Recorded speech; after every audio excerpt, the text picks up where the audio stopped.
অপরাজিতা, চন্দননাথ। জানো মা, আমি না কবিতা লিখেছি, তোমরা পড়বে কি তা? মার কাছে গিয়ে খাতা মেলে ধরে ছোট্ট অপরাজিতা। রাগী চোখ মেলে মা তাকে বলেন, মাথা কি খারাপ হলো? ছাই পাশ সব না লিখে বরং অঙ্কের খাতা খোলো। গুটি গুটি পায়ে গেল সে বাবার কাছে। কবিতা লিখেছি, ও বাবা, তোমার দেখার সময় আছে? মুখটি না তুলে বললেন বাবা, কবিতা লিখেছ? বেশ, পড়ব তো বটেই, আগে খবরের কাগজটা করি শেষ। অগত্যা সে গেল দিদিটির কাছে।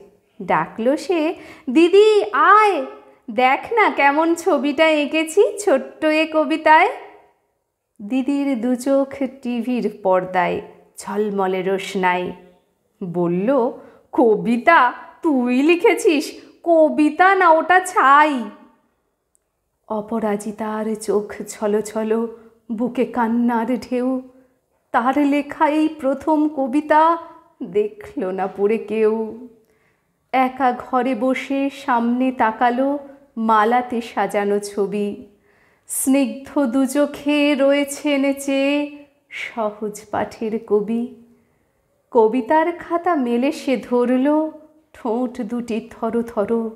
বলল, ঠাকুর, কেউ না পড়ুক, তুমি এ কবিতা পড়ো। কি জানি কি করে কি যে হয়ে গেল, এ কথার সাথে সাথে রবি ঠাকুরের মালা থেকে ফুল ঝরল সে খাতাটিতে। মনে হলো তার সামনে দাঁড়িয়ে বুঝি রবীন্দ্রনাথ।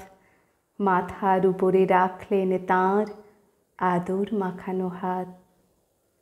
ধন্যবাদ।